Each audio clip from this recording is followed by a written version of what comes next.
This is the Tom Barnard Podcast. Listen live weekday mornings, 8 to 9:30, or anytime you like as a podcast on the Tom Barnard app at tombarnardshow.com or wherever you get your podcasts. Ladies and gentlemen, what's the latest? Another gloomy, rainy day here, Tom. You know, it's so great because when you're in Minnesota in June, you don't have to set an alarm because the thunder and lightning at 5 o'clock in the morning will wake you up anyway. Oh, I'm just glad I woke up with power at my house. Yeah, that's true. Yeah. And I saw Chris Egert actually report that there's like over 7,000 people in the Twin Cities metro area that are without power this morning. So pay your bill. Yeah, the weather has nothing to do with it. Start paying your bill, people. Yeah, exactly. It's not the weather's fault. Pay your bill, damn it. Look at you moving stuff around. Go get you framed up nice. There you go. Look at that framing. Except my hair is all sticking up. What the hell is that? I don't understand any of it. Now, I just had one of those mornings when I got here and I'm trying to get on the computer and it's telling me to go screw myself, and it was just unbelievable. But anyway, very quickly, I want to start with the fact that up north, whether it was in Detroit Lakes or Lake Itasca, it was such an honor. Scott Freitag rode his bicycle around the circumference of the United States, 11,000 miles nearly. And Katie and Catherine have known each other for a long time. So we went up there to kind of be master of ceremonies and celebrate it with them. ESPN was there. All these different people were there. Nicest people in the world. We, I don't know, a couple hundred people there, I guess, in the little eating area. Tons and tons of listeners. There was a guy up there, I think, to tell you the truth, if I had to guess, he was probably about 90. Okay. And he said, I've been listening to you since I was 55 years old. And I was like, that's wonderful. Oh, it's too bad that you're retired. And I said, I ran into 8 people that thought I was retired again. Am I going to have to go after them for doing that to me? Yeah, this is like, I think just everybody now, I think, assumes you're retired because of what they did. I know. It's unbelievable why they would do that. I gave them back all that money and they still had to stab me in the back. It's a lot of big talk for a retired guy. That's all I know. Yeah, that's very true. There's no question. That's a very good point. No question about it. But so we're showing a 90-year-old guy how to get on a podcast. It was really cool, actually. So then does this always pop up? So I got, Maybe. I don't know. I got you this far. I got Catherine. Would you come over here and help me out with the whole situation? But then I'm out for a walk yesterday. I met a guy from India who's a big listener, loves the show. Just a really, really great guy. Had a nice talk with him. And then last night I ran into yet another listener, and literally 8 out of the 10 of them had no idea that I even had a show. That, oh, it's too bad you're retired. I wish you were still on. I'd love to listen to you. I was like, I'm hyperventilating, What do you think that is about people, that it's never enough harm they can do to you? Yeah. Why do they do that? Some people like to twist the knife, But why? I know they got like a 1.2 share. Nice move, Yeah. Dumbass. Karma is a biatch. Is that for both of us or just them? Well, just for them. Oh, okay. Yeah. Thank you very much. Great to be here. But no, it was a great weekend. Had a really, really nice time. That whole deal. Gained 2 pounds, which I'm not wild about. But like I said, I think that's probably mostly salt. Some fat, yes, I understand. But like I said, I could taste the salt on my lips this morning. It's like, good God. But in any case, yeah, I had a really nice time up there. Thank you to everybody. Scott and Katie, you were just amazing people. Everybody who showed up was very, very kind, very nice, except for this one woman. Oh, no. Somebody asked me to tell a joke as Rodney. Okay. Mhm. And so I did. And they were all, oh, that was really good. You kind of look like him. I said, is that supposed to be a compliment? That I look like Rodney Dangerfield? I mean, think about that. She said, it's something about the eyes. It's the eyes. I'm like, okay, whatever. Let me take the knife out. That would be wonderful. But no, there's a deal right now in America. Excuse me. I have a really good friend that's being a total prick to me right now. And I just don't, why? Tevin, just cut it out. Yeah, stop doing it. We've got beef. Was there something that happened specifically in your relationship that made it turn, or is it just what I think it is? Mhm. I think somebody hooked up with a crazy political figure, and not a figure, but a person. Mm-hmm. I think he's dating this nut job. I'm not saying it's far left, far right, whatever it is, but it's very extreme. Mm-hmm. So in order to get some tang, he's got to kiss her ass by going after me. I'm not even far right. So I can't even be in the middle. I'm still the bad guy. Middle's a bad place to be. The far left is a bad place to be. The far right is a bad place to be. Yeah, there Just you go. everywhere. Yeah. I think you're absolutely right. So what we focused on, because this is such a cool breeze of a show, but anyway, let me close saying the people who love the show, the people who know that we have a show, we got to figure that out. I think I'll do that what that guy did in Seattle that one year. I'm going to sit on top of this billboard until our numbers reach a 15 share. I guess it worked, actually. It actually did work. It brought a lot of attention. Just pick a day that maybe isn't raining. Yeah, that'd be nice. And a bucket, just in case you got to drop a deuce. Just in case it's a long sit on top of the billboard. Yeah. I think he was up there for a few days, if I remember correctly. That's incredible. They used to do all those radio stunts back in the day, but whatever works. There's no question about it. There's a really good radio station where the hell was that again? It's about halfway down the road. God, they played the great music. Really, really good. Was it CBS or what? I don't know. I'll figure it out later. But in any case, and instead of being the crabby bastards that most people are just about everybody, and people stabbing their friends in the back for $5 and all the rest of it, this crap that's going on, we thought we would look up the 10 happiest cities in America. Do you think Minneapolis and St. Paul made that list? Absolutely not. I don't think it did either. I'll differ and say I bet you they made the list. I bet you they're in the top 5. I bet you've seen the list. I'll bet you I saw a newscast that. Oh, did you? That propped up this study. Oh, that's what I bet you I saw. Get away from me. That's all I have to say to you, Buster. Well, there's no list here. Oh my! Ah, you lied. He did not. Minneapolis came in 18th. Okay, I could see that. Look at you. You dropped fumble. Oh no! But this is weird because I'm looking at it now too, and there's 2 different studies. Look down to the next quarter. Oh, there you go. Yeah, next one. The 10 happiest city in America. Minneapolis is number 1 in that list. Yeah, and so how what's the difference between one list having them 18th and one list having them number 1? Political favor. There's no question. This is all political bullshit. All of it is. There's no question. And these people, once again, if they're never going to figure out the border and keep these psychopaths from murdering the women in this country, and the only reason they're doing it is to get them to vote the proper way. This has nothing to do with you, me, them, whatever. It has to do with me getting elected because I helped you out. That's all this is. When are they going to realize that? And that's both parties that do it. Don't get me wrong. There's not one party that does it. They both do it. But I mean, it just, Jesus. People are getting killed because you want other people to vote for you. How could you live with that? I don't get it.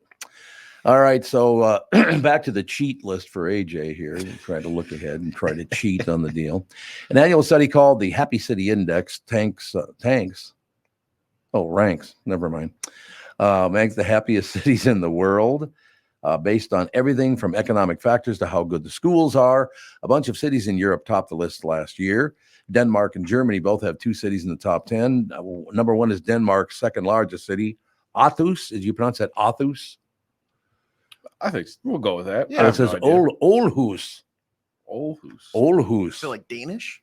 AAT. Yeah, it is Danish. AARTHUS. Aarhus.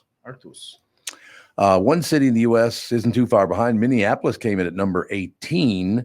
The only U.S. city to get their gold ranking. Ottawa was the only city in Canada to get it. According to the results, the 10 happiest cities in America, starting at number 10, are Portland, Oregon, Rochester, New York, Pittsburgh, Pennsylvania, Madison, Wisconsin, Salt Lake City, San Francisco, Washington, D.C., Baltimore, Boston, and Minneapolis. This doesn't have any political smack to it, does it? All I'm hearing is we are the happiest bunch of opers in the United States. No, we're not. God damn it. Of the 250 cities they looked at, Johannesburg, South Africa, ranked last. Yeah, way to go, Tevin. Your people. What, your buddies. I mean, I don't know. What's wrong with Johannesburg? What's the word? Johannesburg. Who did that song again? I thought you were gonna go with like "bird is the word." A bird is a word. Ba, ba, ba, ooh, ma. No, who did that song? I don't know. Tell me what the word. Have you heard about Johannesburg? Gil Scott Heron. Gil Scott Heron. That's exactly who it was. Very good. Good research, man. We will take a break. I know the Twins won the first game yesterday. Excuse me, but I had to tune out of the game to go to a Father's Day deal. So I did not see the finish. I think they were tied 7-7 last I saw in the 8th inning, something like that. So we're going to find out together if they got their ass handed to them, which they're really good at doing. So, we'll be back in a couple of minutes. Phil Mackey will join us right after this. K&L Surplus and Ammo in Lina Lakes is my choice for firearms and ammunition. By the way, I saw Jim on TV last night looking good. Jim, the owner, is one of the most knowledgeable people in the business and has a great selection of all brands like Benelli, Tikka, Beretta, and SKB.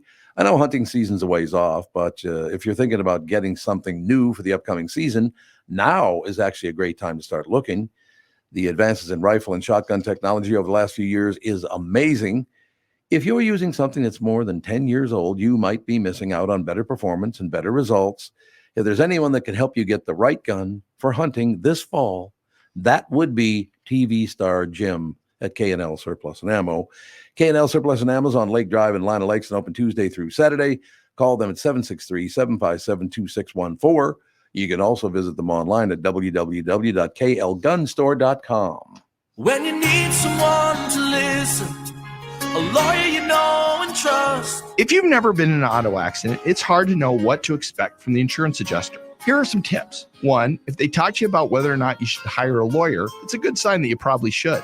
2, it's illegal for them to give you any legal advice. They aren't lawyers and they aren't licensed to practice law. 3, if they tell you that everyone involved in the accident is at fault, they're wrong. This comes from the belief that you're at fault for just being on the road. That's nonsense and not supported by any law. Finally, remember that friendly adjusters are often just gaining information. They want you to do most of the talking so they can file their report.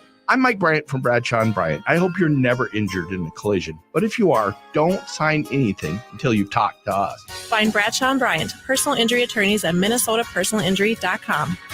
Seeking justice for the injured. Bradshaw and Bryant. Mike Lindell and MyPillow employees want to thank my listeners for all of your continued support. Thank you. They're having an overstock clearance and new product sale right now for the best prices ever when you use promo code TOM. And you get free shipping on your entire order, too. Get 50% off the MyPillow 2.0. Also get 50% off the brand new flannel sheets that just arrived. Won't last long. 6-pack towel sets, only $29.98. Take advantage of the free shipping on larger items such as mattresses, mattress toppers, 100% made in the USA, on sale for as low as $99.99. Everything's on sale from the brand new kitchen towels that have the same technology as the bath towels that actually absorb, dog beds, blankets, couch pillows, and so much more. To get the best specials ever, go to mypillow.com. So all you got to do is just go to mypillow.com or call 800-516-5146. Use promo code TOM. And you get free shipping on your entire order. So call 800-516-5146 or go to mypillow.com and use promo code TOM. This is the Tom Barnard Podcast. Indeed it is, ladies and gentlemen. Phil Mackey now joins us. And I'm sorry I heard about what happened to you on the internet, and I'm sorry that happened. And, stuff like that's going to happen. Well, with me on the internet? Yeah. The Dustin Moore thing? Is that what you guys are talking about? No, I could read you the headline, but God, I saw because something did happen to me on the internet. I know it did. I'm just what I'm about to tell the people, and I just wish. Well, first of all, I wish your wife wouldn't be looking on the internet trying to track you down, because nothing good can come from that. I'll just read the headline. I won't put your name in the headline. I'll just say a guy. Okay.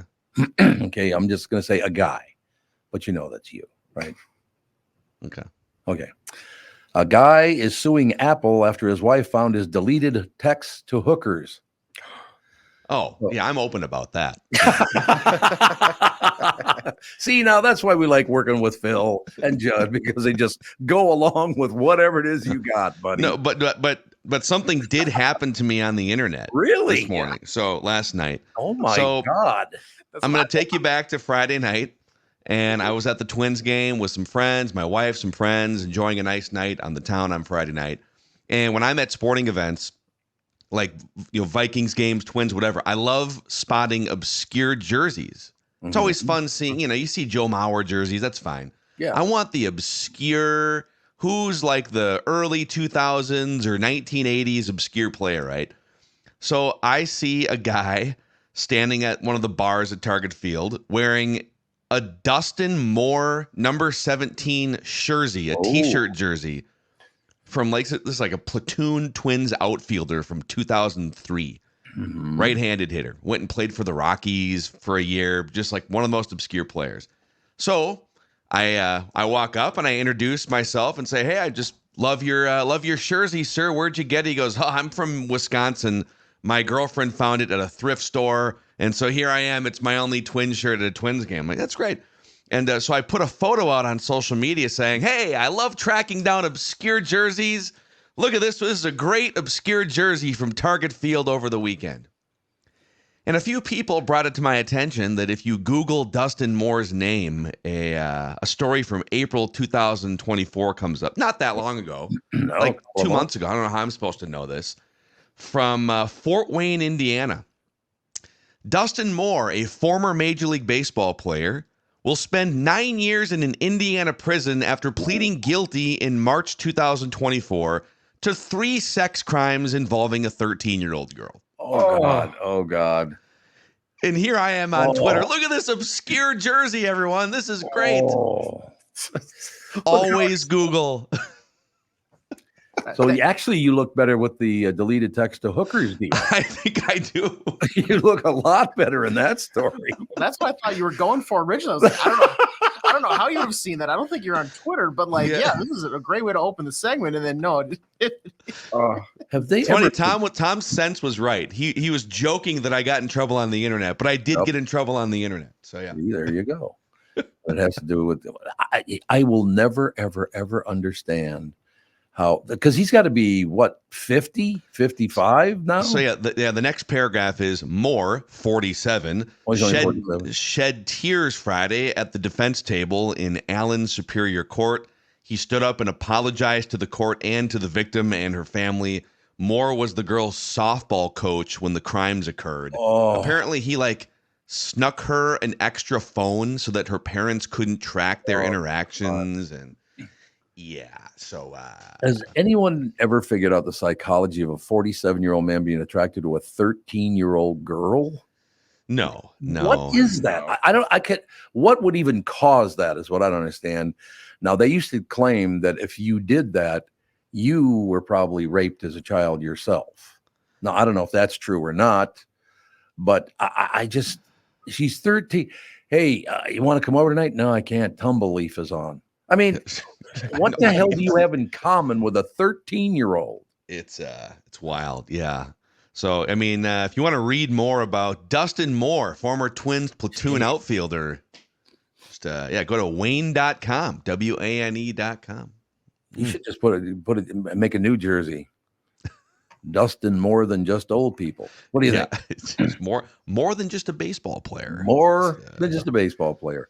Yeah. I will never ever understand that, why people do that kind of thing. Yeah. It makes no sense to me. Did you say that you're still waiting for the result on last night's Twins game, by the way? I watched the early one, and I had to go to a dinner last night afterward, and I left when it was tied 7-7. So it's crazy. It's still tied 7-7 right now. They're in the 43rd inning. They're playing in the rain. No, they did. So Jose Miranda hit a game-winning home run in the bottom of the 8th inning, or a go-ahead home run, and then they closed it out. So they sweep the A's in the doubleheader. They sweep the A's in the 4-game series. They are now 40-32, 5.5 games back, I believe, of Cleveland. I think that's right. Yeah. And they've got some winnable games on the horizon. They're playing at a 90-win pace. They've had a couple rough stretches, but their offense is clicking. Royce Lewis hits a home run every game, apparently. Carlos Correa. So this team is, they've been frustrating at times, but this team can hit.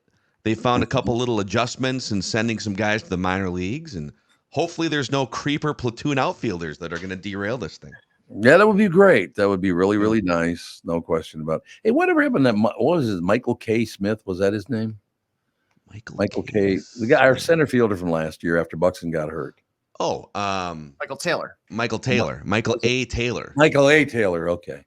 Michael K. Phillips. What the hell do I know? Where did he go? John Philip Sousa. Yeah. He went to the Pirates, Oh, he and did. he was really struggling in the first month and a half of the season. I don't know if he's picked it up or not, but but part of the reason why the Twins said goodbye to him is because he had one of the biggest strikeout rates in baseball, Yeah, and he did, the yep. Twins set the major league record for strikeouts last year as a team. And if you look, we're sitting here 2.5 months into the season. The Twins have gone from leading the league in strikeouts last year to now they're middle of the pack. So that's Good. one of the biggest things they've done is stop striking out as often. And in fact, the first month of the year, they had basically half of the games they struck out 10 or more times, even this year. So they started this year striking out a lot. Mm-hmm. They haven't had a double-digit strikeout game in 2 weeks.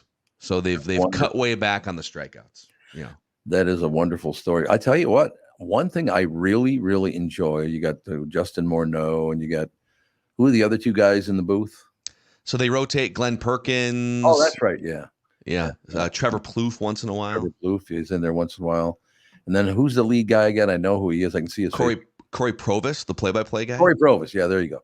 Mm-hmm. I really enjoy the job they do because these guys like Morneau and the people that come in, whoever the third guy is, they talk about where this next pitch is probably going to be, and they're almost always right. I mean, I love they're doing that. Now, I don't know if that's going to annoy most baseball viewers, but I love it.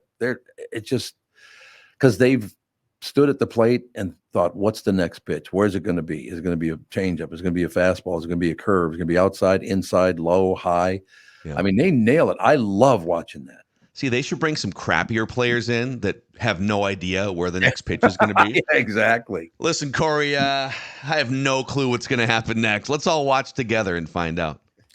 And I love the fact of watching these guys now. Some of them do, they do the bent elbow like that, but some of them have the straight deal and it goes like way up here. Yeah. I mean, man, you get a hold of it, it's going. There's some long home runs now. I feel like though we don't because all these players get this very similar training and they all have some of the same, tracking software in their batting cages. We don't get the janky homemade swings as much as we did back in the day where you'd have like Joe Morgan flapping his elbow or Gary Sheffield flicking the bat back and forth. Mickey Tettleton just sort of with the bat hanging back off to his side. Like we don't, very rarely does a player walk up and you say, well, that's weird. How is he going to possibly turn around a 95-mile-an-hour pitch? Because everyone goes through, 4 seasons of training as a 16-year-old. Like, who was it for the Red Sox? Was like Kevin Youkilis or something like that he had like a notoriously bad swing as well. It's like, how are you a professional? And this is what you come up to the plate and do? Like, I think I could look better swinging. I wouldn't hit anything, but I'd look better at least. Have you noticed it's not only baseball players? God, what the hell's wrong with my voice today? I get too much sleep. Yeah. You're a little phlegmy today? A little phlegmy, Tom? No, it's not phlegmy. I know what it is. And I'm very serious about this. I literally had to eat for 3 days. I had to eat at restaurants. And the food was great, don't get me wrong. But I could still taste the salt on my lips. And I think that's why I can't clear my throat because of all the fat in the food. I gained 2 pounds over the weekend. Wow. That's great, isn't it? It's just more for you to lose, more for you to tally up in terms of. But I'm not going to lie to people and say, oh, everything went fine. Hey, like I said, the food was absolutely delicious and I did not overeat. So it's got a lot to do with salt and fat. It's just the way it is. But what I was thinking about talking when I was a kid, people would come up to the plate and the bat would go right along their shoulders. And then they would, do that. Everybody's arms are up here now. Yeah. Have you noticed? I mean, you could hit the ball. Golf and baseball, by the way. Golfers are way up here now. Speaking of, did you see the last hour of the U.S. Open yesterday? Unbelievable. Riveting. Rory McIlroy. And I've been a fan. But that is one of the most, and listen, like, if I ever break 90 in a round, I'm celebrating Bryson. So here I'm barreling in here about to criticize Rory McIlroy, one of the greatest golfers of the last 25 years. But you miss your first 3-foot putt of the entire year, which is nerves and pressure. and then with a chance to at least maybe force a playoff by, parring out 18, and he misses. And that was a tough sliding downhill putt, and these greens are glass. And I get it. These aren't just like your standard 2.5, 4 foot putts, and then 6 minutes after Bryson knocks in the game winning or the tournament winning putt, Rory is in his SUV in the parking lot, avoiding media and speeding out of Pinehurst number 2. Oof. No doubt about it. So, and she did it to me. I predicted she would this week, but my wife has played. I've never played at Pinehurst number 2, but my wife has. So, I remember that hole. It's like, shut up. Yes. Told Catherine to shut up. That was a lie. I can guarantee you that. Oh, this is a tough one here, Tom. You want to leave the ball below the hole about 10 feet. As Bryson's by the tree trying to get out, she's like, you know what? That's a tough lie. It doesn't look like it on TV. The best part, I don't know if you guys saw this clip going around, but so the Golf Channel was live throughout the rest of the night, even as the sun went down. And one of their swing instruction entertainment guy with the mustache, I can't remember his name. And so he's live in the bunker, and he's going to try and recreate the 55-yard bunker shot that Bryce, one of the great shots. TV doesn't do it justice. It's way below the hole. It's literally a half a football field away with the U.S. Open on the line, and he puts it up within 3 feet. And so the Golf Channel guy is down there in the dark going to recreate this, and he cranks one. He basically sculls it over the green. And as he's sort of laughing at himself, here comes Bryson in a golf cart, probably 2 beers deep with the trophy. He's just buzzing around the entire. And he's like, "You guys live right now? Yeah, come on over. You're coming over here and see. Let's try it again. Let me give me the microphone." And honest to God, with Bryson holding the trophy and the microphone, he says, "Give it another shot. Let's have a mulligan here." And Golf Channel guy knocks it within a 1.5 feet, closer than Bryson did. Oh God! They celebrate. Bryson gives him the trophy. He's a character, man. Bryson DeChambeau has gone from being kind of this pretentious, yelling at the fans to now being one of the most likable fan favorites, all in about 3 years. A little maturity. Nothing wrong with that. Yep. Amen. I cannot wait to start getting out playing golf, but God hates me because it's going to rain every day this week. Yeah, it's ridiculous. I've decided to play golf again after a long, about 7-year break. Going to get back at it, and I can't because this is a sign. It's a sign. Yeah. It's a sign from God. There's no question about it. Yeah, whatever.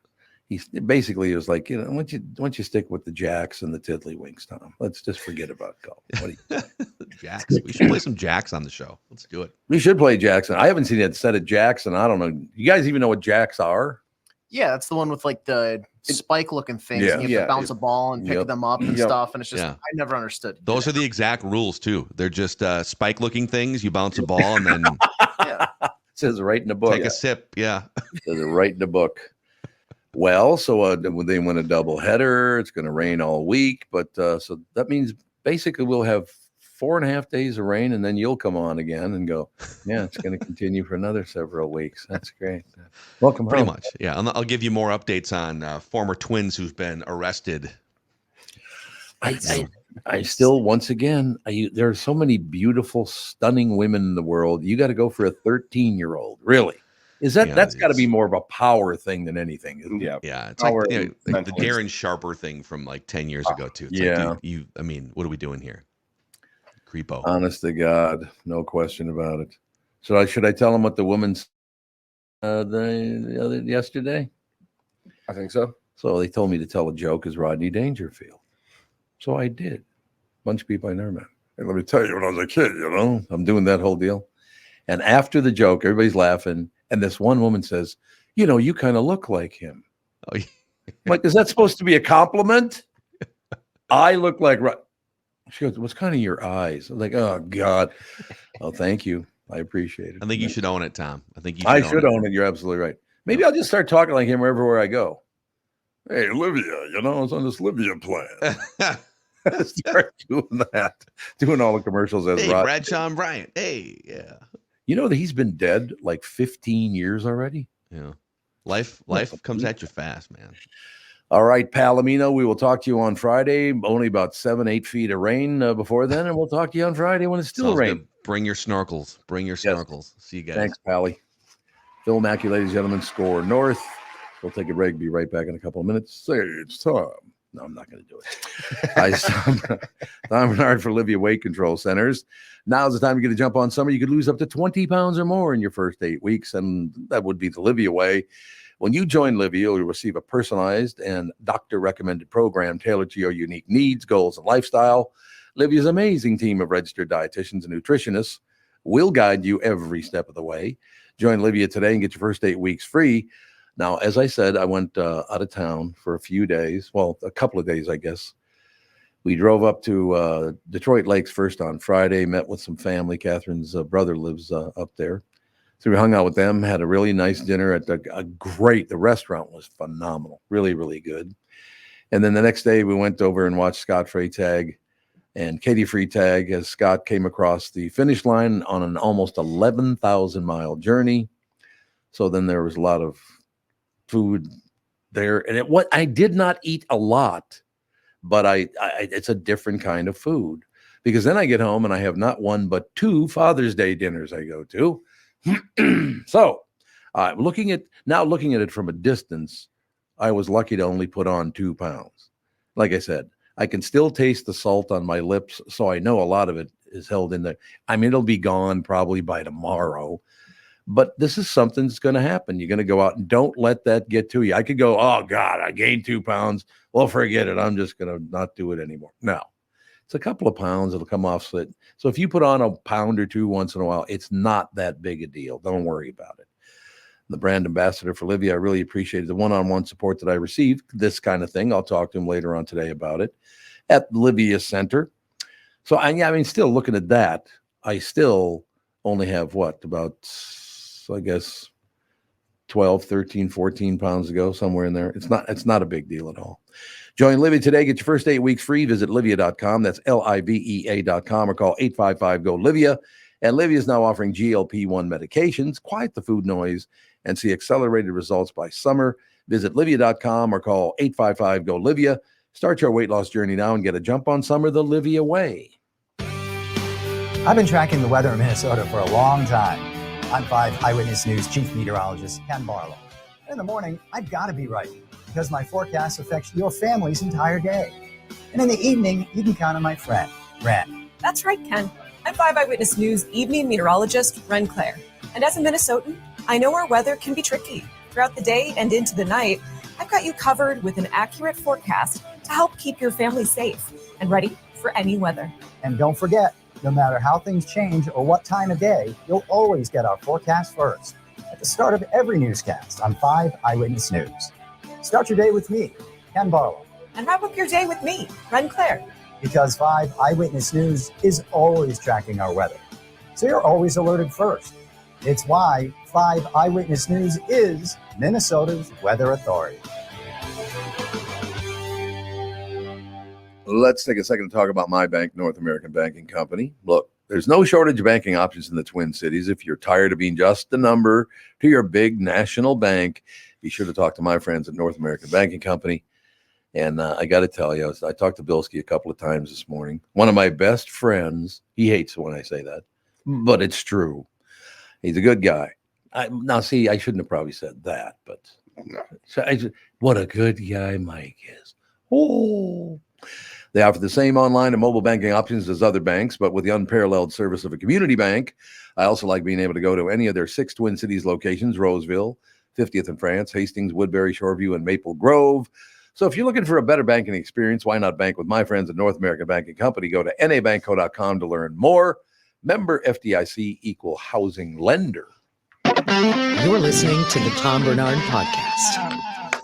And now, really, what did you just listen to some opera or something, so you had to applaud? Whenever I see you, that's just my first reaction. Yeah, nice. What, slapping me in the face? Is that what you're pretending? No, applause, man. Channel 5's Chris Egert is brought to you by Mr. Money Talk, Josh Arnold. Call Josh today for your free 48-minute evaluation, 952-925-5608. So I've been kind of away from the news for the last few days. Went up to Itasca State Park. Nice. Scott Freytag come across the finish line, almost 11,000 miles. Beautiful park. Man, that's the first time I was ever there. I've been in Detroit Lakes before, but I had never gone up to the Itasca State Park. It is spectacularly beautiful. We've driven through before, but I've never actually stayed and like done the whole thing. So that's good.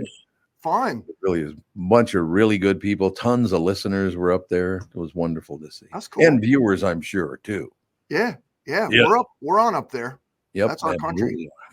Well, you're on all over the world now because there's a Channel 5 app on. Well, that's true. Yeah. I like to think people all around the world are monitoring what we've got going on here. Well, Chris, honest to God, Tevin just brought up the fact that we get messages from like Sri Lanka. Love the show. Yeah. Chris, you should start the news report with like as if it's like a world, here's what's going on in the world today. Like, hello world. Good morning, America. Here's what's going on in Minnesota and the world today. And the world. This just in. You see these two lists. On one list, Minneapolis came in as the 18th happiest city in America, and another list that came in as the number one happiest city in America. Yeah. Wasn't that list when they were 18th? That was worldwide, right? Because there was yeah. I think it's 18th in the world and number one in America. Bullshit. Anyway, moving forward. I don't know. All those lists are BS when you really want to get right down to it. Yeah. Like, yes. And they always compile these really like niche little things. And I mean, I don't know, whatever. That's all internet crap. Any of those lists, anything you see is a list, top 5, this, that, or whatever. Like it's all clickbait. It's absolutely positively clickbait. It certainly is. There's no doubt. I wonder if like somebody sitting down in Dallas doing a morning show is like, oh, look at this. Texas was number one happiest place, and Dallas is the number one and the number one. It's probably wherever they are, they get the list. For sure they are. Like, again, it's like, it's one of those things. It's like easy. It's like, oh, look at this. And if you don't think Minneapolis is the happiest place, then it's easy to like use that as like the counterpoint to everything. I mean, I get it. So in other words, if we are the happiest city in America, are we happy because most of the people here are so passive aggressive? Does that make them happy? Boy, I don't think I'm going to uncrack that code. That's a big code right there. That's no very complicated, very complicated piece of code there to. Yeah. So I was out of town the whole weekend. So I don't know what went on in the town. Anything good? There was a fair amount of like crimey type stuff that happened over the weekend. But the biggest thing that went on is it rained Saturday a ton, and it's raining again today, and like all the creeks are starting to get pushed to the banks, and so it in fact I just saw a note that went out about Minnehaha Creek, so coming out of Lake Minnetonka, and they're going to have to start letting water through there, which means there's probably going to be some flooding that's going to happen along Minnehaha Creek. And we were up on the Crow River in Delano yesterday doing a story there. So it's and it's going to be like maybe 5 inches of rain all week this week. You're running a trainee when you were out there? What's that? You're running a trainee when you were out there? Did I what? Run into Terry Train lives out there. Oh, no, I personally wasn't there. But I am. I did that. I do recall that she had a place out there. Yeah. Yeah. I think she still does. Probably got some flooding going on, I would guess. Well, I tell you what, I take a walk in Edina, this one area over there. The 9 Mile Creek, like I said, that thing is unbelievable. But there's a little circle in our neighborhood. Yeah. You walk up the street, then you go this way and you go around the circle a couple times. You come back. It's like 2.5 miles or something. A guy in front of me, you could tell a lot of water, the lower area and all the rest of it. Yeah. By the time he realized he had made a mistake, he was almost up to his knees. That's how deep that area was, because it was a low-lying area and it filled up with water. It's like, oh God. Oh my God. Well, I think what you're going to start seeing is it's going to be the typical low-lying areas that you see it. But if we get 5 inches this week, like you're going to start seeing a lot more wet basements, and you're going to, some more. I think the severity is going to, unfortunately, increase if this kind of all holds through like it's looking like it will. Absolutely. There's no question. Man, it's a lot of rain, man. It's a hopeless feeling when your basement's filling up with water, man. God, it sucks. It sucks. We were lucky though, because I won't say where the address was because people live there now, and I'm sure it's just fine now. But one of the unfortunate things, well, I guess it was fortunate for us that we lived in a house that the basement flooded, but it drowned all the rats that lived down there, so we didn't care. Well, that's good. Yeah, something positive came from a flood. See? Silver lining. Silver lining. Nature has a way of taking care of things. Very quick thought. There was a cat from the neighborhood that came in our back door, and I'm trying to get it out of the house. It ran down the stairs to the basement, never came back up. Oh. The rats got that cat. I guess it was just hideous. Whoa. Rats were in that basement. Oh, God. There had to be at least well, my brother Todd woke up one night and one was sitting on his chest looking him right dead in the eyes. It's like, oh, my God. Yeah, it's a thrill having rats in your house. I will tell you that. You know what's funny is like being out and when we were in New York a couple years ago, like I saw rats and it's weird, like seeing a rat in the subway or just scurrying along the sidewalk or whatever.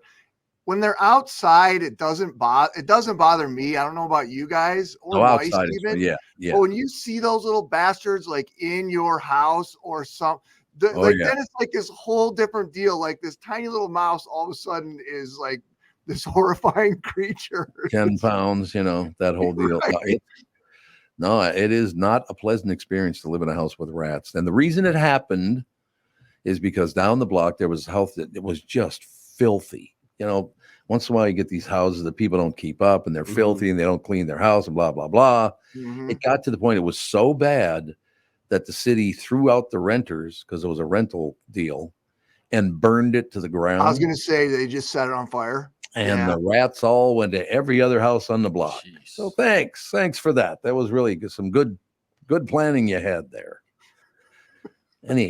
That's enough rat news for today, that's Tom. A bunch of crap. That sucks for you guys. I know, it's terrible. It was terrible. I'm not kidding you, man. It's like rats circling your 2-year-old brother. Oh, good. They're circling him. That's not a good sign.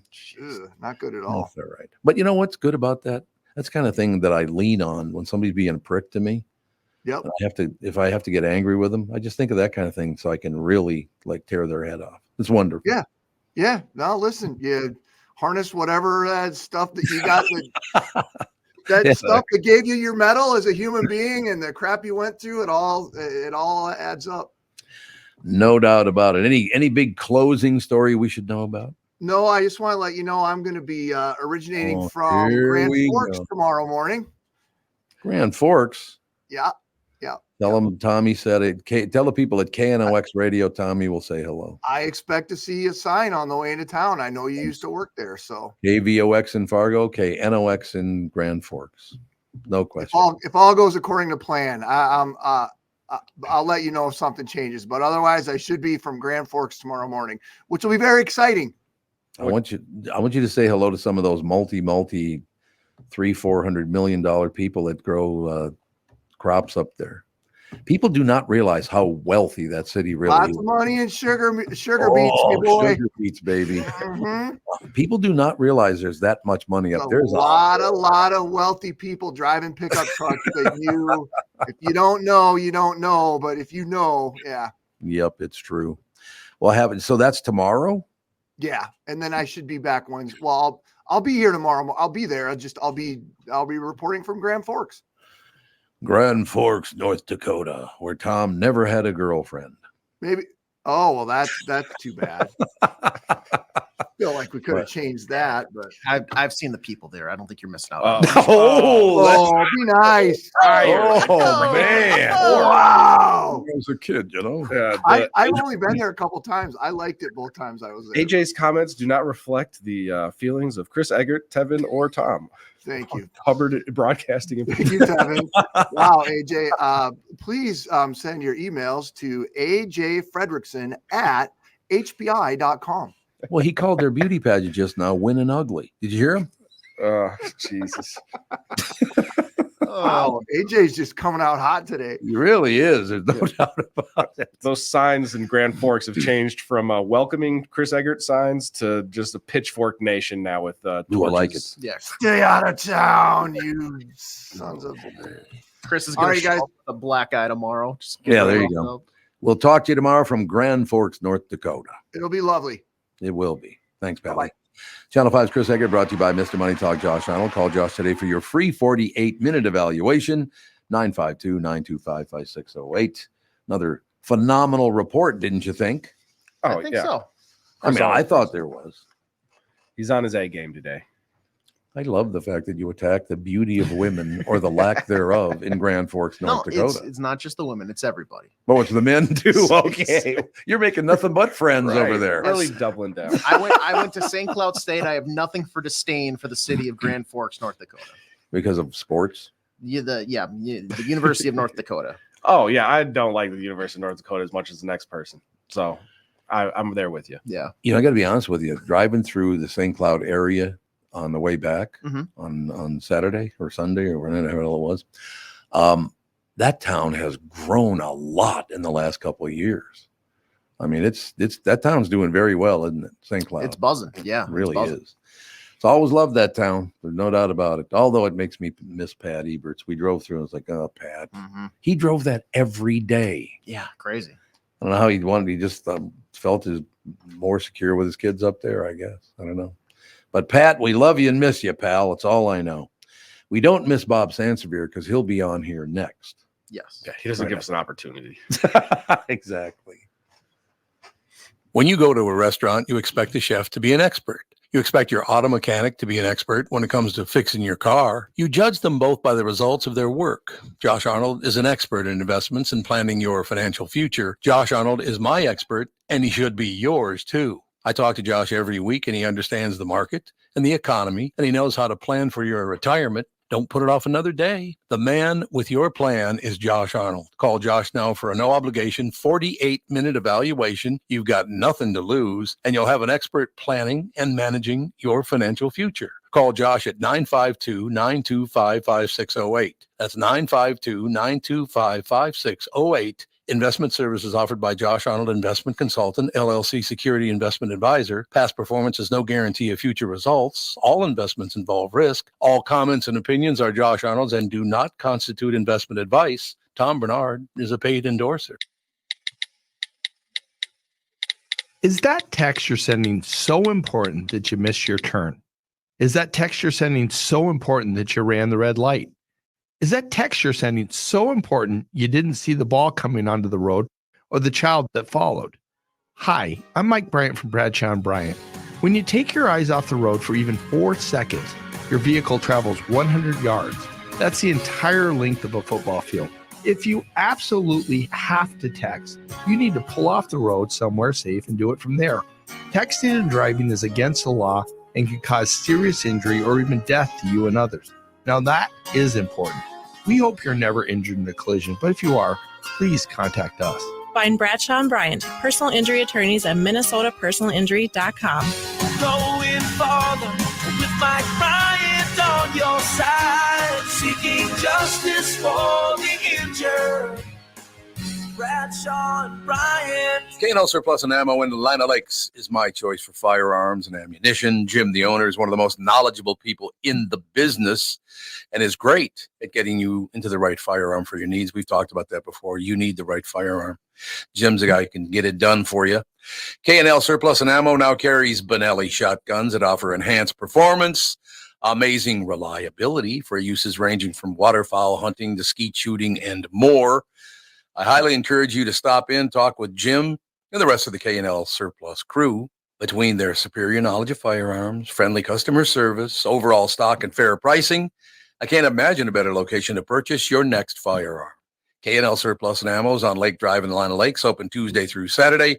You can reach them by phone at 763-757-2614, or you can also visit them online at www.klgunstore.com. You're listening to the Tom Barnard Podcast. That was kind of a coincidence that we're just doing a spot about a gun store, and then an Italian comes on. Hey, I'm playing with my phone here. I'm in a truck again because I'm in Alexandria for the state high school track championships with my kid.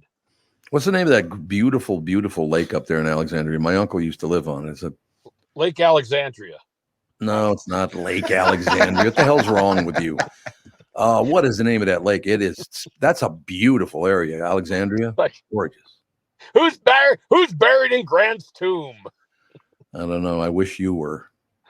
Hey, No. that's not. He goes, hey, that's not. Ow. What's going on, Sandy? Not a ton, you know. You talk about, you know what? Actually, life for most people in the world is better today because they realize that it's okay to screw up. Maybe they're not as bad as Rory McIlroy at screwing up too. By the way. Oh boy, Tevin already brought that up. The fact that he missed about a 3-footer. Yeah, he missed a 3-footer. 3-foot change. He was out of the parking lot before Bryson DeChambeau could pull the golf ball out of the hole.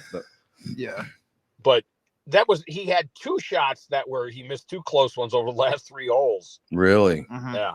But it's not. He's won. It's not like he's never won a major. It's been 10 years. Yeah. But but it makes other people feel good about their game. No, there's no question about that. I still, Bob, to this day, and we were talking about baseball is the same situation. These massive third deck home runs that everybody's hitting and all that. I don't know. I don't know if it's the workouts they got going or whatever, their hand position, but my God, those guys can hit a golf ball a long way. Yes, they can. Oh, it's disgusting. Think about, because obviously the equipment's gotten much more improved. Yeah. But Bobby Jones and people who played in that era, what they can do with modern sticks now.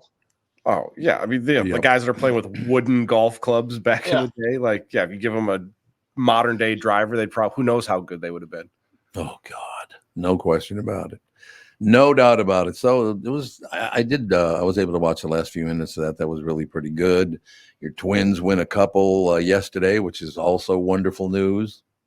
And that leads me to this question.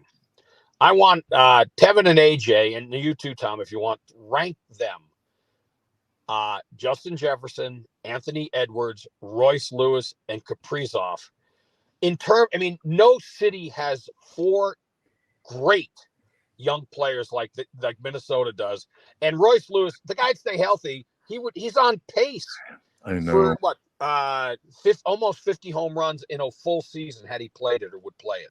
Yeah, no, you're absolutely. And he was out for what, like a month and a half, 5 weeks, something like that. He came back a couple of weeks ago, but yeah, you start. Well, I'm guessing you start with Jefferson, then go to Anthony Edwards. But Kaprizov, a couple of years ago, he looked like he was going to be the best player in hockey. He's still a hell of a player, but my guess is then you go to Royce Lewis because it's up in the air, and then you go to Kaprizov. Do you guys agree with that, or am I off? Yeah, I agree with that order, and I think because of the sports they play as well, like Royce Lewis, he'd have to be the next, Barry Bonds setting records, Willie Mays type of thing to, outrank Justin Jefferson and Anthony Edwards. But Minnesota's in good hands with young talent. Yeah, I think you're spot on, JJ, and then Edwards. I would right now put Kaprizov above Lewis just because Lewis, with his injury stuff, is just like, when he's on the field, boys, he's probably more impactful to the Twins, and it's weird because baseball, he can only bat 1 every 9 guys, and so how much of an impact does he actually have? But Kaprizov, he battled through some injuries earlier this season when he finally what seemed like got back to being fully healthy. He put the team on his back. He was the sole reason why they were winning games that second half of the season. So I agree with that. But Lewis, though, if he can stay healthy now, yes, absolutely, this guy is unbelievable. Yeah, and to put him 4th on that list is not a knock on him, because he is a tremendous athlete. That is like 4 elite athletes right there. Yeah, coming in 4th to somebody that's like the greatest wide receiver potentially of all time, Anthony Edwards, who's looked at as like the next Michael Jordan, and then Kaprizov, who's the young phenom. Yeah, it's not no shame in coming in 4th in that race. No, and if if Sports Illustrated was significant with the magazine these days, they'd have a cover of those 4 on it. Because it's so, it is. I can't think of any place that has that type of talent at that age. The only question is how many championships? Yeah, what are they going to do with all this talent? 0. 0. It's always going to be 0. Yeah, well, unfortunately, and this makes me. You mentioned the championship. The Twins got these dopey uniforms, right? If you're going to go to a uniform, why not wear the uniform you wore in 87 and 91 when you won 2 World Series? I love it. Love it. Because, Bob, that doesn't connect to the city. That doesn't talk about the water and stop kissing the city's ass. You know what? It's incredible what they try to do. And then I was talking to somebody about this yesterday. There's I think a Wild, a player that they've drafted. There's not Wild, that women's hockey team. Mm-hmm. She said something which was deemed too conservative, and they want her to apologize for it.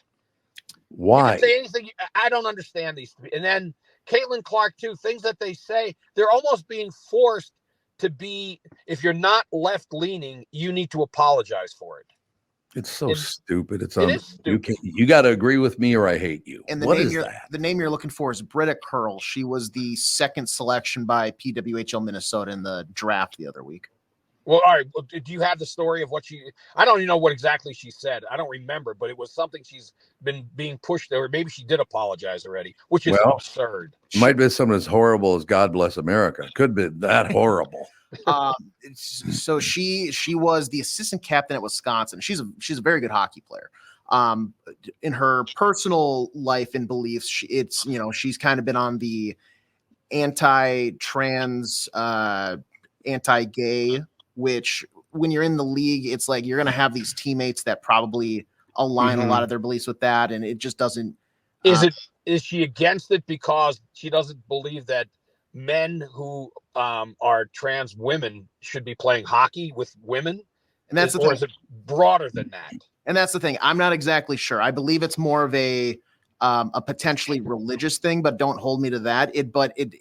The thing about this is I don't know how long ago a lot of these comments and like statements are. So it's possible like people do change, and I'm not sure exactly. But it was one of those where when she was drafted, there was a little bit of uproar and backlash from the fan base.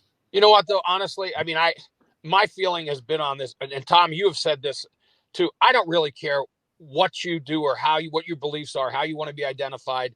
I do think though that someone born a guy who's a trans woman should not be participating in against women in some sports. Yeah, where it's a level playing ground. Like, I mean, if I'm at a trap shooting, event here. Women are great shooters. Well, they're shoot with guys. I don't think that impacts how you can shoot, but it does impact. If you're playing basketball and you're a 6'8" guy who's a trans woman, you got a little advantage. And I think a lot of the uproar too just stemmed from it being right on the heels of Natalie Darwitz's being relieved of her GM duties. So everybody was kind of like already angsty about that. And it's like, well, she was a Darwitz pick, right? No, she wasn't a Darwitz. Oh, she was after that. Yes. So this was after Darwitz was then fired. Fire whoever brought her in and leave her alone. Hey, you could do that. Easy enough. What's wrong with that idea? There's nothing wrong with that idea at all, as a matter of fact. Yeah, I just thought the hatred for one another is in my life an all-time high. People just hate each other right now. I mean, look at what's happened. Caitlin Clark got smoked again. She's under the basket, and this other woman just laid her out yesterday. Angela Reese. There's a little history. Yeah, that's right. Is it Angela or Angel? Angel. I stuck an A there. That's right, Angel. Not the first time you've stuck an A. Thank you very much. You know what? I'm vowing now to give, other than Caitlin Clark, I don't care about the WNBA, because now they've named her an alternate for the Olympic team because they realized how stupid it was. That was really put her on already. That was really dumb. Are you trying to sell tickets or win games? No, I think it's nice that she's on the team. But yeah, and like Tom, the play you're talking about where Angel Reese went for the block and just absolutely on the follow through, damn near concussed Caitlin Clark. He did. She hit her in the head so hard. But yeah, they've been feuding, as Bob was saying, since college. That was like the big main rivalry where kind of as Caitlin Clark was the hero to save women's basketball, Angel Reese was kind of looked at as the villain. They, upset Iowa, I think twice in the once in the championship and then another time in like the final. She is a villain, but that's you can have villains in sports. It's okay. She embraces it too. She's like, I understand that, one, because she is a good basketball player. So then that kind of helps feed into the kind of the yin and the yang. You know what? You are a good basketball player. You don't need to do this type of thing. Mm-hmm. Because I think she feels that I think she embraces that type of persona that she's developed for herself. It's not going to get you a great deal of endorsements unless, it has to do with, maybe a wrecking ball company would hire her. Yeah, there you go. That'll work. No doubt about it. All right, Sandy, any closing words, Buster? have yourself a great day. And let me just ask, is it because here I was stunned. It's not raining. Have you guys been anywhere near a window? Is it brutal there, just pouring and coming down? Yes. Yeah, it is. I'm going to tell very quickly. I'll tell a quick story. You don't have to go very quickly. You're the man of the hour. No. We were in Hugo I told you, rodeo, about 70 trailers. I was one of the first because I sat from 7 a.m. till almost 9 waiting for someone to show up in front of the giant John Deere tractor to get us out. Yeah. We couldn't get out without, and because it just turned in Hugo, they got a lot of sand. Worst thing is mixing sand with dirt and muck. So there's that. And I could disrobe one arm and show you. I don't know if any of this has ever happened. Oh, he just hung up on us? Is that the plan? This was either a bit to just this might have been a bit. Start telling a story about his rodeo experience, and all of a sudden, and we're gone. He's just gone. He disappeared. Yeah, he is. I'll put him in the background in case he does reconnect, but maybe we could just take a break and let him blow him off. Yeah. Bob Sansevere Sports brought to you by A Disappearing Act. Yeah, he's a magician. Bradshaw and Bryant, personal injury lawyers seeking justice for the injured. Contact Bradshaw and Bryant at minnesotapersonalinjury.com. That is minnesotapersonalinjury.com. We will take a break. Be right back. I don't know if Sandy will be with us or not. We have no idea. No, he already left. So if he joins back during the break, I'll let you know. Blow him off. All right. We'll be right back. Mike Lindell and MyPillow employees want to thank my listeners for all your continued support. To thank you, they're having an overstock clearance and new product sale right now for the best prices ever. When you use promo code TOM, you get free shipping on your entire order. You get 50% off the MyPillow 2.0. Also get 50% off the brand new flannel sheets that just arrived and won't last long. 6-pack towel sets for only $29.98. And take advantage of the free shipping on larger items such as mattresses and mattress toppers. 100% made in the USA, on sale for as low as $99.99. Everything is on sale, from the brand new kitchen towels that have the same technology as the bath towels that actually absorb dog beds, blankets, couch pillows, and so much more. To get the best specials ever, go to mypillow.com or call 800-516-5146. Use promo code TOM, and you can get free shipping on your entire order. So call 800-516-5146. Go to mypillow.com and use promo code TOM. The past several years have been the craziest in the history of the car business. The pandemic, supply chain, and chip issues, all causing extreme inventory shortages that led to, predatory pricing. Some dealers charge thousands of dollars over MSRP. We never played that game. I'm Jim Paul of Valley Buick GMC. We knew that would leave a bad taste in a customer's mouth. More importantly, from an integrity standpoint, it was just wrong. So what about the current market? Inventory and pricing. Valley has their best inventory in years. Really all the Buick and GMC models. Even the previously hard-to-find Yukons, HD pickups, and Hummer EVs. Plenty of deep discounts. Many with factory rebates and low-interest financing. Then it's a good time to buy? It's a great time. We're welcoming our previous customers back, as well as anyone else that felt the treatment just didn't feel right the last time somewhere else. Valley Buick GMC in Apple Valley and Hastings, or valleycardealers.com. Car buying without the bad aftertaste.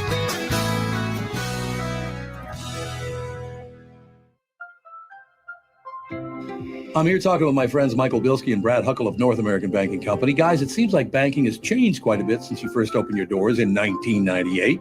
Yes and no. In 98, we didn't have online and mobile banking like we do today. Many banking processes have also changed. One thing that hasn't changed is we still provide a true community bank experience right here in the Twin Cities. Our team takes the time to get to know our customers and their goals. This creates a relationship that is unique in banking today and one our customers appreciate. It's why we like to say, we provide a better banking experience. You're absolutely right, Brad. I've been a customer for a long time. The service your team provides is phenomenal. Thanks, Tommy. So why not bank with my banker, North American Banking Company, a better banking experience, member FDIC, equal housing lender. This is the Tom Barnard Podcast. Listen live weekday mornings, 8 to 9:30, or anytime you like as a podcast on the Tom Barnard app at tombernardshow.com or wherever you get your podcasts. Ladies and gentlemen, we are back. Kristen Burt joins us in about 10 minutes, somewhere right in there. If you get pulled over in Minnesota, don't be surprised if the cop starts out by saying, "What's your favorite flavor of ice cream?"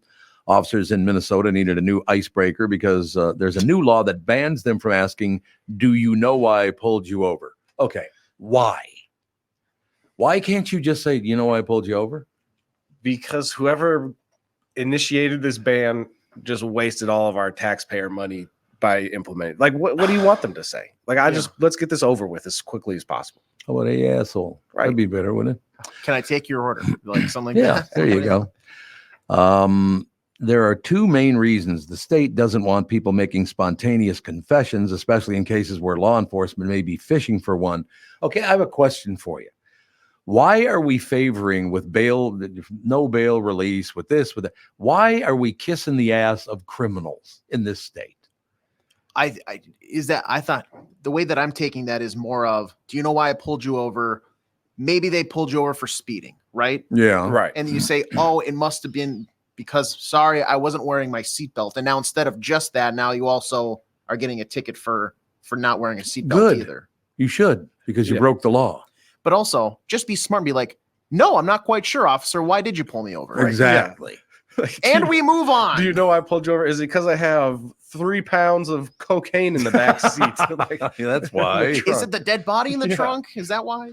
Why is Minnesota getting so over the top with this stuff? I mean, who was it again? Mary Moriarty that just went, when you could kill 15 people, you get out of prison 30 years later, your slate's wiped clean. You get a fresh start. They killed people. Yeah, it makes no sense to me whatsoever. None. They don't want officers asking people questions except in a formal interrogation setting where they are Mirandized. Oh, you got to Mirandize them first, do you? Mm-hmm. Criminal justice advocates were pushing for this change, but local law enforcement is mostly on board. The police have faced pressure to ban all pretextual stops where a cop will pull a driver over for a minor infraction to talk to them and conduct a search. These kinds of stops have led to dangerous escalations. Well, that's not the cop's fault. Once again, I just don't get it. I just don't understand. They're still allowed, but now the officer has to admit at the start that it's something minor, not to ask open-ended questions. Justice advocates hope this change is a start, but for now, there aren't any consequences for cops who continue asking, do you know why I pulled you over? They don't even have evidence thrown out after they ask it. This makes no, why? If you're breaking the law, you're the one who broke the law. Although I can be a smartass about this because I've never been arrested in my life. So that might be my view of it. Yeah. And I mean, saying that they can't say, do you know why I pulled you over? I mean, I guess it seems silly, but I guess at the same time, like, if you get pulled over, the cop knows probably ahead of time he's either going to give you a ticket or not. Right. Like, just walk up to the door with the ticket. You were speeding. Here you go. Or you were speeding. Slow it down. Keep it pushing. Whatever. Yeah. Like, I've always assumed that you know why I pulled you over, similar, like if you walk in a store, how can I help you out? It's just like, that's just the first thing you're going to hear, regardless.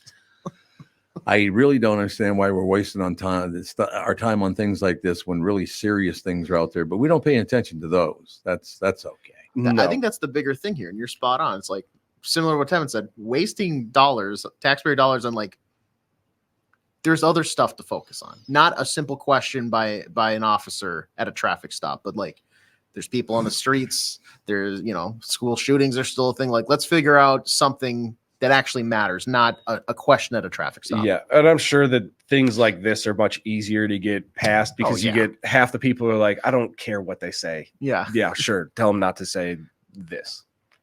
Got to be honest with you. Last time I was pulled over for speeding, it was on Hennepin Avenue as it crosses over 280 there. You know what I'm talking about? And this cop pulled me over. And I knew I was probably going to get a ticket for speeding. I don't get arrested a lot. I don't speed a lot. I don't do any of those things. But he did come over and as a joke, and he did not think it was funny. He came over and he said, you know why I pulled you over? And I said, because you find me attractive. And he did not see the humor in that. It's like, it was a joke, for Christ's sake. Relax. But I was not offended why, you know why I pulled you over? Yeah, it's because I was going 42 and a 35. That's why you pulled me over. Yeah. And it's like, I most likely know why you pulled me over. I'm not going to say anything because I want to make sure that our reasons line up. Like, I'm not going to incriminate myself. Like, oh yeah, I was speeding when you thought maybe my blinker was out or something. Right. Yeah. I do not have to read this next story, just the headline. Mm-hmm. An amusement park ride left people hanging upside down for 30 minutes. Absolutely not. I saw the video of this. Oh, you did? Yeah. Oh. So the ride was like one of those.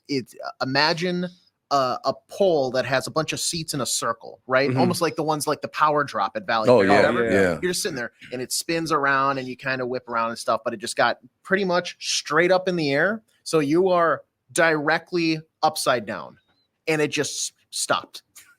No, just stopped. And then For 30 minutes. They had announcement being like, the park is closed while we try to mend this. And people are just like hanging, dangling with their heads, underneath their own rear ends. And I'm sure the headaches from that, because isn't that when you're like blood rushes to your head, you get terrible headaches? Oh God, you vomit too. Yeah. Oh God. Can you imagine standing underneath that trying to work on it all of a sudden? Somebody vomits on your noggin. Brutal. Yeah, that'd be great. When I don't think I would, but I bet a lot of people would vomit if they were hanging upside down, or like pass out, or Pass tons out, of yeah. medical emergencies. Mm-hmm.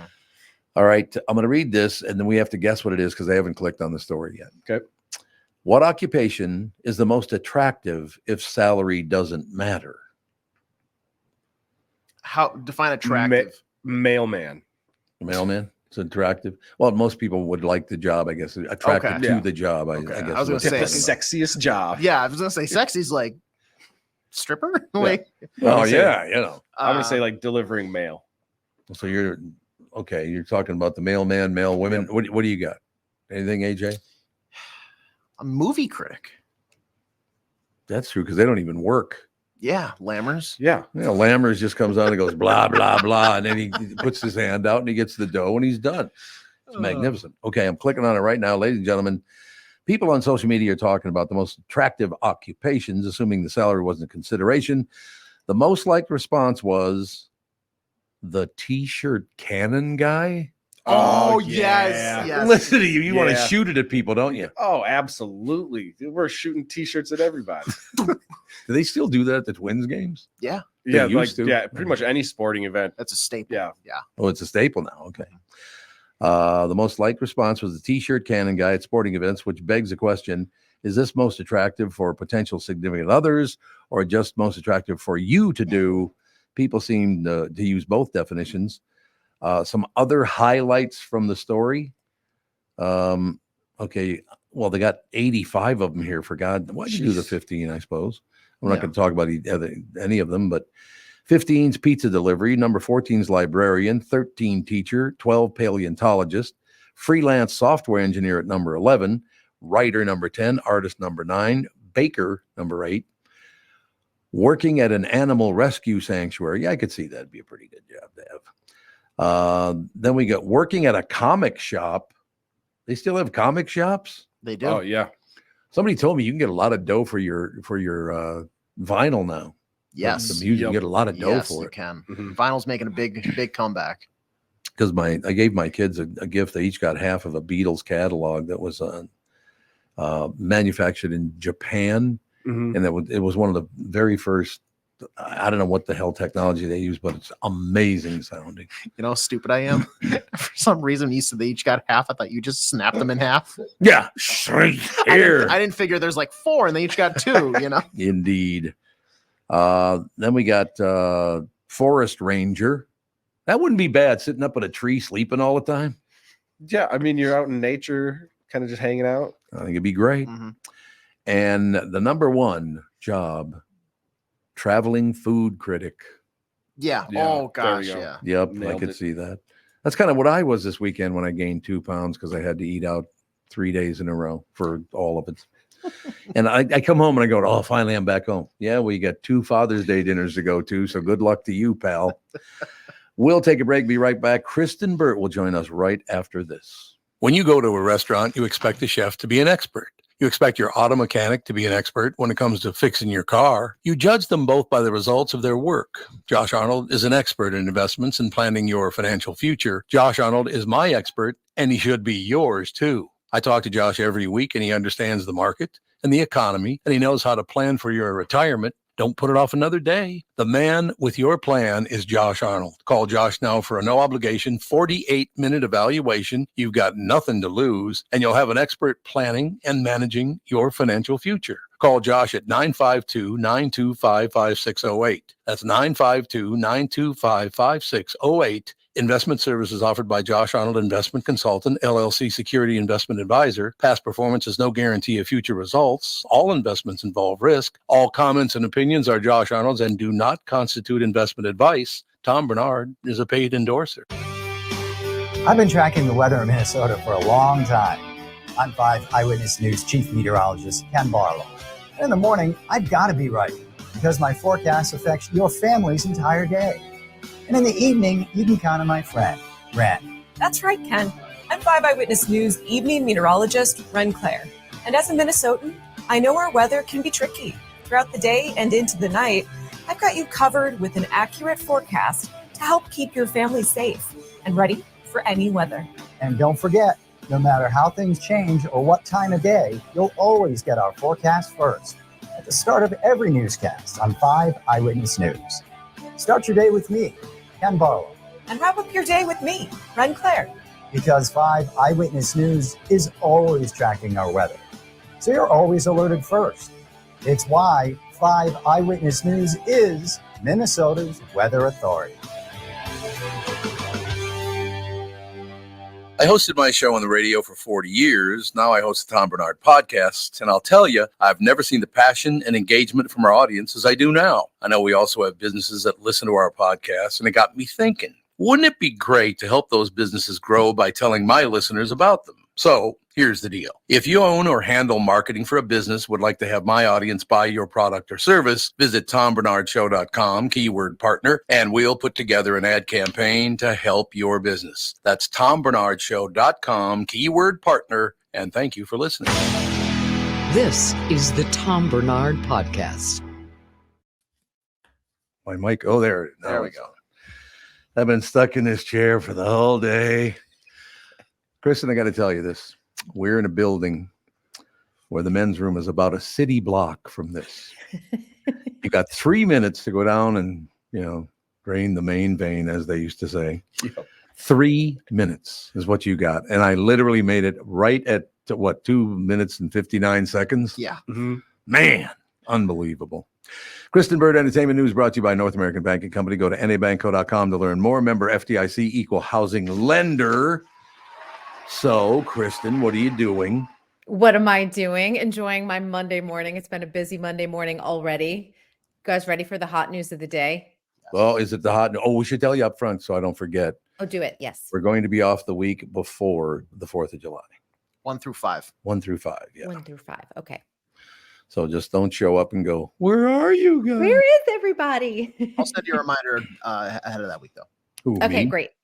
The week before that, I've got a calendar thing, so I'll let you guys know. About that. Here we go. I know. It's on television, Right. Tom. But when you see me when we come back, you'll be like, we missed you. I say that just during the weekends. I really miss KB too. Where It's is he? unbelievable. So you got the big news, it sounds like. Well, I think it's big news for television. I actually find it fascinating. As of this past week, Tubi is basically, other than YouTube, because YouTube's the number one, Tubi is the biggest streaming channel, bigger than Disney Plus, Max, Peacock, Paramount Plus. More people are watching Tubi, of course, because it is free. Mm-hmm. Yes, right. But this is a huge change in the demographic and what has been happening. Yep. Average age, which advertisers love because this is an advertising channel, 39. Hits right in that sweet demographic that people still want. Yeah.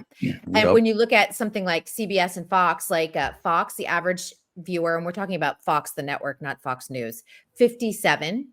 CBS, the average age is 64. Fox does own Tubi, so this is good news for them. Oh, I didn't know they owned Tubi. I had no idea. They do. So you'll see a lot of the Fox Entertainment library on there, but they're also now doing original content, both movies. Like they're just started filming a movie with Peter Dinklage. It's going to be like a dark Western. They've got a new series coming with Lauren Graham, who's a TV favorite. So they're leaning into new content, but they're also leaning into existing content that's pretty diverse. I mean, if you want Korean shows, you want Black-led films, you want LGBTQ plus, they've got all of that. And that's what's drawing people to their network. I don't know if I've ever watched Tubi. I have got Tubi, but I don't know if I've ever. So what can you watch on there?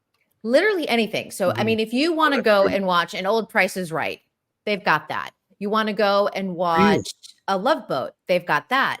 They've got a whole library of films, but they also have original content on Tubi as well. I mean, Bollywood, like you name it. They're a very international type of streaming network. But again, it's ad supported, so it's free for the consumer. You know what's amazing is as you know, I said television is the best it's ever been. There's no question about that. It's fantastic. When watching the show, you know, Clipped, excuse me. It's called Clipped. Yeah. That was really, really good.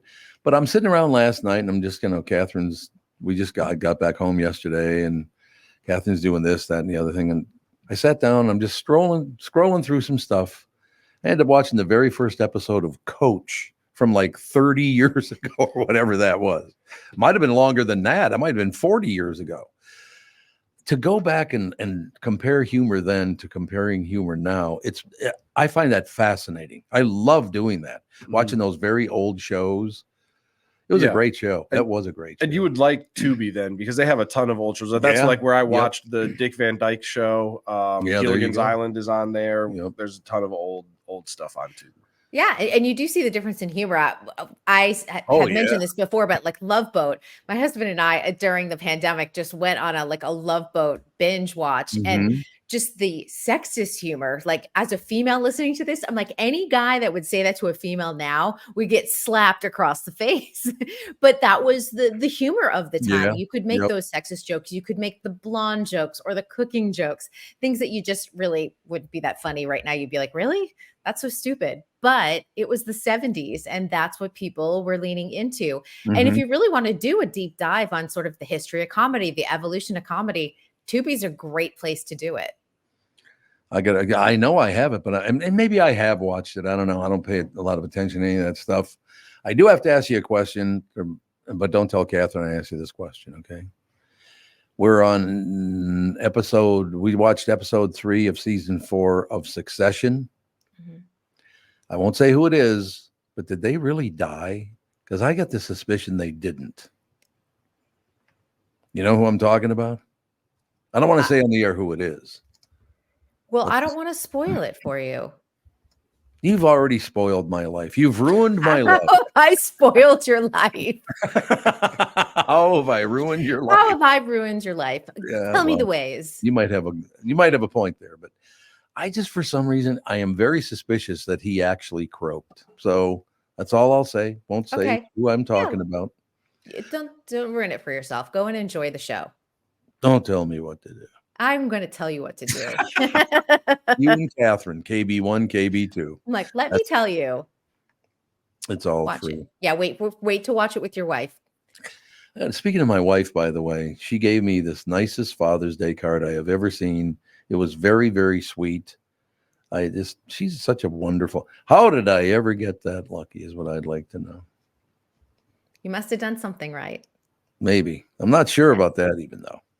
But it was just Oh, go ahead. I was going to say, did you take the grandkids to see Inside Out too? Because a lot of families went to the movies this weekend. No, it was the one time it wasn't raining yesterday. It's been raining here a lot. So we took the kids to the Golden Valley pool and they just loved it. Oh my God. They were the last people. We went home. Catherine and I went home, but the kids and my daughter and her husband were the last people to leave the pool.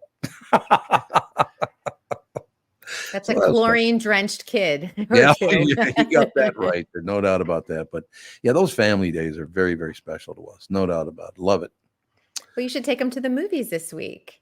Yeah, well, it's going to rain every day. So it sounds good to me. Yeah, Inside Out too. And I think this is nice. We haven't seen the magic of Pixar back. So it's nice to see people going to the movies. And this is the second largest animated movie opening ever. Really? Which is pretty impressive in 2024. Honestly, Yeah. Incredibles 2 has that record, but at over 180 million. But I think 155 million in 2024, given like the climate that we're in and people are not going to the movies. This is like the largest opening since Barbie last summer. Really? Yeah. It's that good, huh? It's not Inside Out. It's not the first movie, but it's still good. Yeah. The sequels are never as good. Let's just be honest. But no, that's true. Yeah. But I think for Io Adibari, who plays Envy in the movie, like this kind of establishes her as a star beyond the bear. Do you think Godfather 2 was the only movie that was as good as the first one?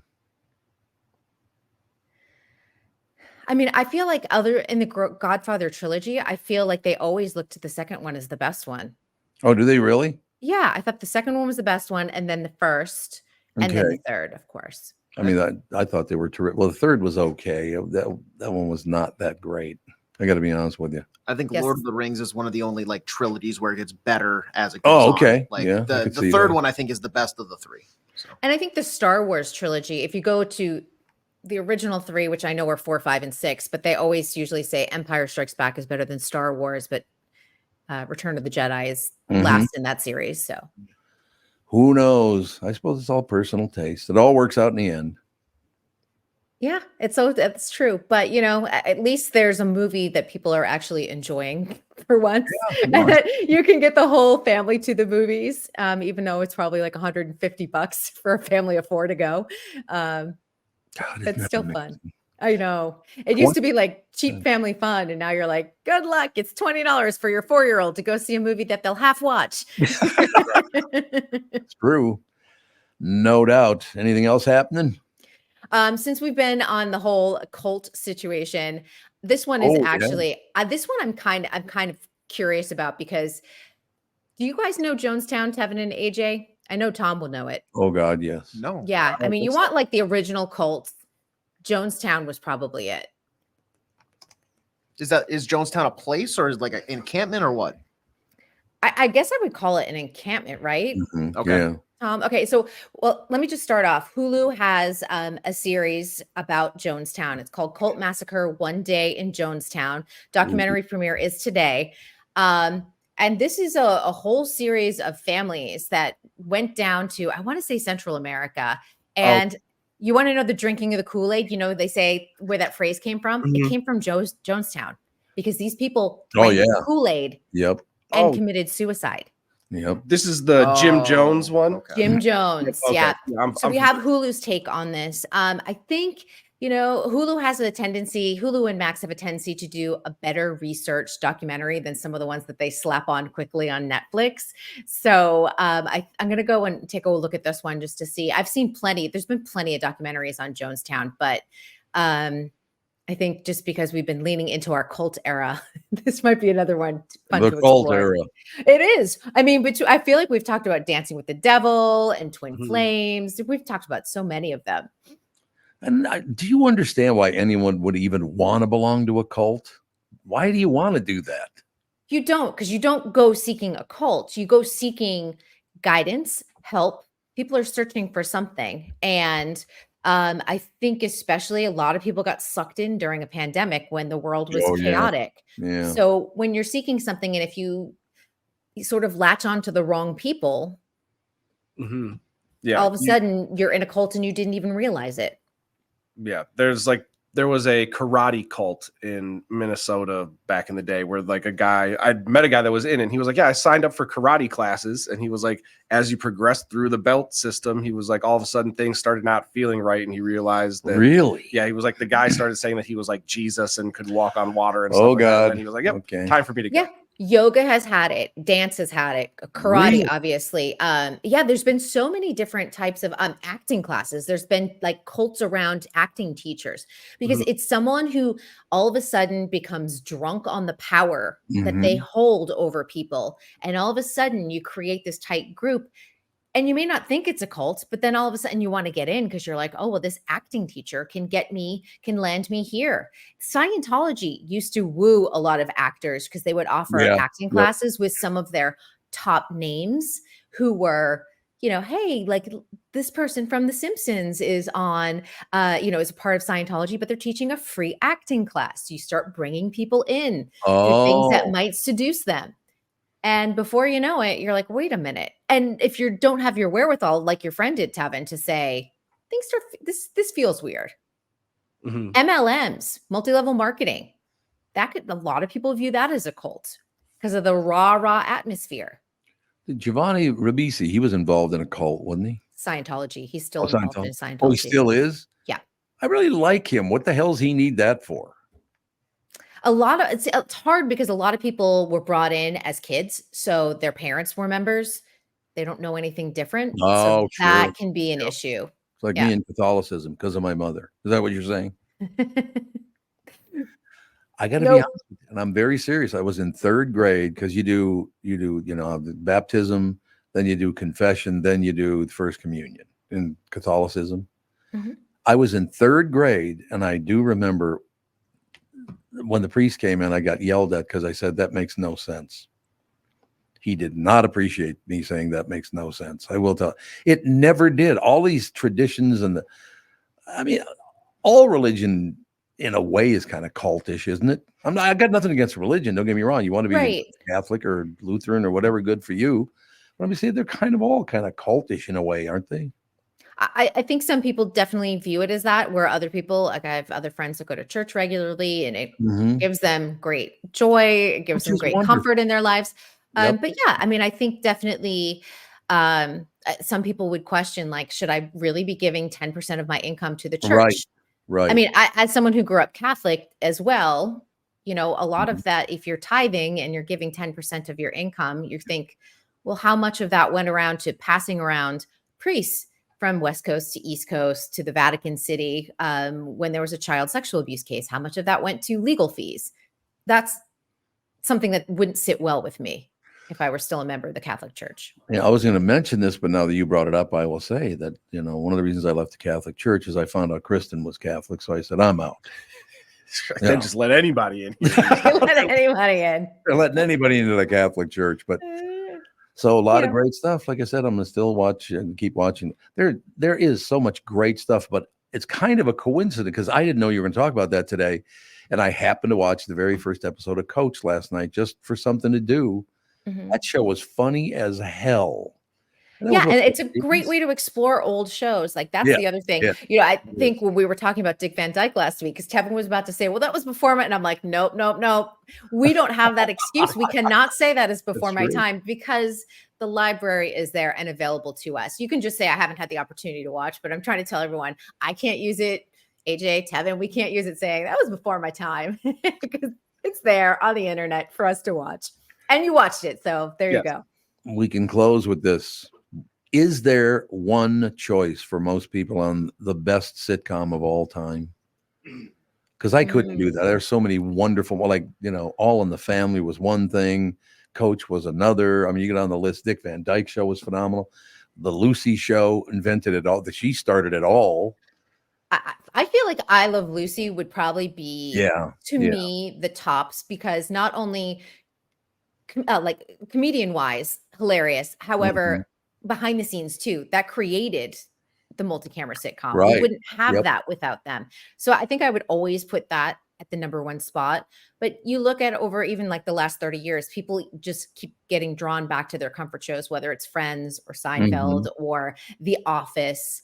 That show's funny. Yeah, there are shows that people go back and watch over and over again. There's a reason why in the pandemic, when we all were seeking comfort, that everyone was watching Friends and The Office.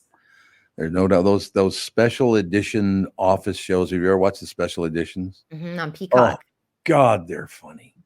That show, and he was that show because I know he was replaced by James Spader and it didn't work. But Steve Carell, all the other people were great too, don't get me wrong, but he was perfect for that role. My God. It's kind of like you're perfect for closing the show every day. You know what I mean? I'm the caboose. He's driving people away. and then we go off. Did you say Bill listens to the show when you're on? Yes, he does.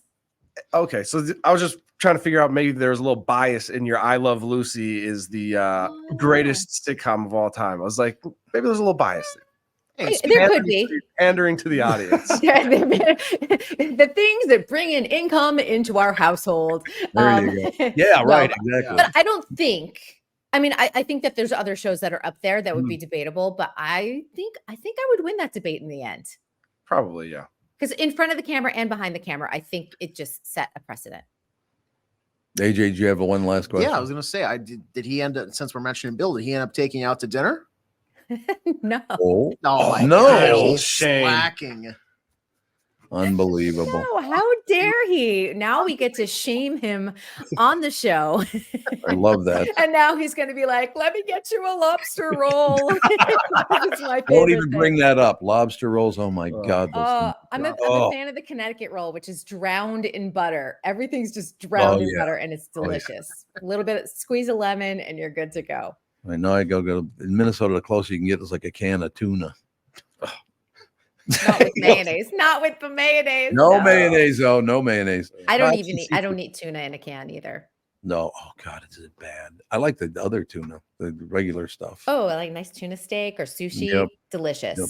Tuna in a can. The smell alone is enough to send me out of the room. Because you're not star kissed. Is that what you're saying? I like to be sun kissed. Sun kissed. Is that what it is? With freckles, yeah. I thought it was star kissed. It is star kissed. What is a star I like kissed? to be sun kissed. Yeah. In the wild. All right, sister. We will talk to you tomorrow. I look forward to it. We do as well. Thank you very much. Bye-bye. That is going to do it for today's show. The family show is on in about 12 minutes.